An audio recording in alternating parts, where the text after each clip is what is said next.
سلامونه ستړي مشئ بیا هم بخیر راغلی. نن مو درس شروع کیږي د کنټرول پنل په دوام سره administrative tools اپشن وایو. په دې ځای کې ډېر اپشن لرو موږ، خو زیات چې موږ فوکس کوو هغه په کمپیوټر منیجمنت اپشن باندې دی. دا اپشن له دې ځای نه هم تاسو را خلاصولی شئ او کولی شئ چې پر مای کمپیوټر باندې ښایي کلیک وکړئ، له دې ځای نه منیج اپشن وټاکئ، بیا هم تاسو همغه کمپیوټر منیجمنت برخې ته رسوي یا همدغه د کمپیوټر منیجمنت برخه را خلاصوي. دې ځای کې موږ ډیسک منیجمنت او یو بله موضوع لوکل یوزر اند ګروپس، دوی کې بیا څو درس لرو، دا به تاسو ته په ترتیب سره تشریح کوم. لومړی موضوع دا ده، اول اپشن دی لوکل یوزر اند ګروپس دی. له دې ځای نه هم کولی شو موږ یوزر جوړ کړو، یوزر اکاونټ. موږ په تیرو درسو کې یوزر اکاونټ درس کې په تیرو ویډیو کې موږ په دې بحث وکړ چې موږ درې ډوله یوزر اکاونټ لرو. سټانډرډ دی، اډمین دی، په اول کې سټانډرډ دی او ګیسټ دی. اډمین سټانډرډ موږ د کنټرول پنل نه جوړولی شوی،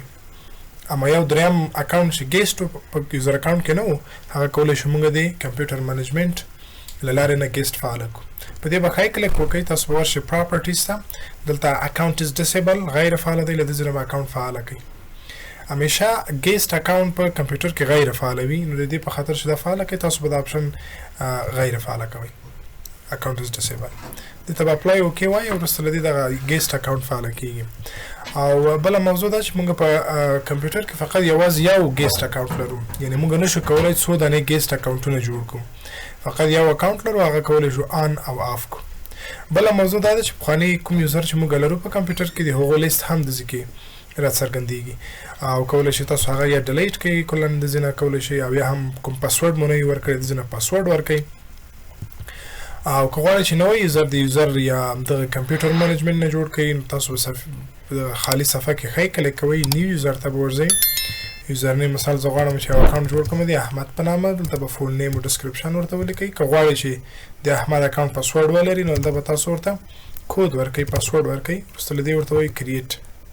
کلوز. دا دی د احمد په نامه موږ یو نوی اکاونټ جوړ کړم. دا اکاونټ له کمپیوټر منیجمنت نه ما جوړ کړم، دا زه کولی شم یا ما کولی شول چې د یوزر اکاونټ نه هم جوړ کړم. کله چې ما جنادر اکاونټ ته راځو، دلته د احمد په نامه زه یو اکاونټ لرم، پاسورډ پروټیکټ هم دی، پاسورډ هم لري. او بیرته که د ځای نه ډیلیټولی شو، له هغه ځای نه هم کولی شئ تاسو یو اکاونټ ډیلیټ کړئ. بله موضوع دا ده په کمپیوټر منیجمنت کې چې تاسو راځئ ډیسک منیجمنت ته، له دې ځای نه تاسو ته زه دوه برخې غواړم تشریح کړم. لومړی دا چې څنګه تاسو د کمپیوټر ډرایو هایډ کوئ. اول دا زموږ د کمپیوټر ډرایوونه دي، سی ای او ډي د کمپیوټر ټول هغه هارډ ډیسک همدا دی، او په چپ طرف کې د ځای کې موږ ته لیکلي 278 جی بي دی. له دې ځای نه تاسو د هارډ ډیسک هغه ظرفیت او اندازه هم معلومولی شئ، او بل کوم ډرایو که تاسو غواړئ چې هغه هایډ کړئ، پټ یې کړئ، همدا ځای دی. زه غواړم دغه ډي ډرایو هایډ کړم، نو په ډي ډرایو به تاسو ښایي کلیک وکړئ، چینج ډرایو لیټر اند پاتس ته به ورشئ، دلته به د ریموو اپشن باندې کلیک وکړئ، وروسته ورته یس، بیا هم وایي یس. و چې کله تاسو دا صفحه وتړئ، ورشئ مای کمپیوټر را خلاص کړئ، نور تاسو ته ډي ډرایو نه ښکاره کېږي، پټ دی.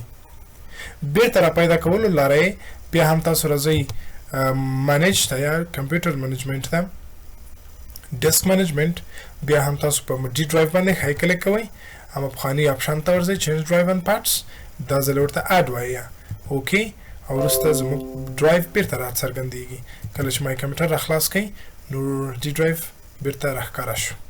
دا یو موضوع. بله موضوع دا چې تاسو څنګه یو اضافي ډرایو جوړ کړئ. یو کله چې موږ پارټیشن کوو یا وینډوز نوی کمپیوټر ته انسټالوو، تاسو کولی شئ په هغه موقع کې ډرایوونه جوړ کړئ، لکه څنګه چې ما 3 ډرایو جوړ کړي. خو که چیرې ضرورت شو چې تاسو له انسټالیشن نه وروسته کوم ډرایو ته ضرورت کېږي چې یو خالي ډرایو جوړ کړئ، نو کولی شئ چې له موجوده ډرایو نه تاسو یو ډرایو جدا او بیل کړئ. مثال زه دلته د ډي یا ای ډرایو یو ډرایو لرم، ای ډرایو دی، دا مثال 100 جی بي دی، که څه هم ډیری برخه یې ډکه ده، خو زه غواړم چې یو څو جی بي له دې نه جدا کړم او یو خالي ډرایو جوړ کړم د نورو معلوماتو لپاره مې. نو څنګه کوئ؟ تاسو به بیا هم راشئ کمپیوټر منیجمنت ته، منیج باندې کلیک وکړئ، بیا راځو موږ ډیسک منیجمنت ته. دلته مثال کوم ډرایو نه غواړئ؟ زه له ای ډرایو نه غواړم چې یو څه حافظه بیله کړم، نو په ای ډرایو به تاسو ښی کلیک وکئ دلته آپشن لرو د شرینک والیوم په نامه په دې به کلیک وکئ وروسته له هغې په دې برخه کې د ام بي په اساس تاسو کولی شئ حافظه له دې ډرایو جدا کړئ هلته ما تقریبا 18 جی بي ځای درلوده خالي خو زه غواړم چې 10 جی بي ترې بیل کم نو زه به 10,000 ولیکم ځکه 10,000 ام بي هماغه 10 جی بي کېږي وروسته له دې به تاسو په شرینک باندې کلیک وکئ دلته موږ ته یو ډرایو جوړیږي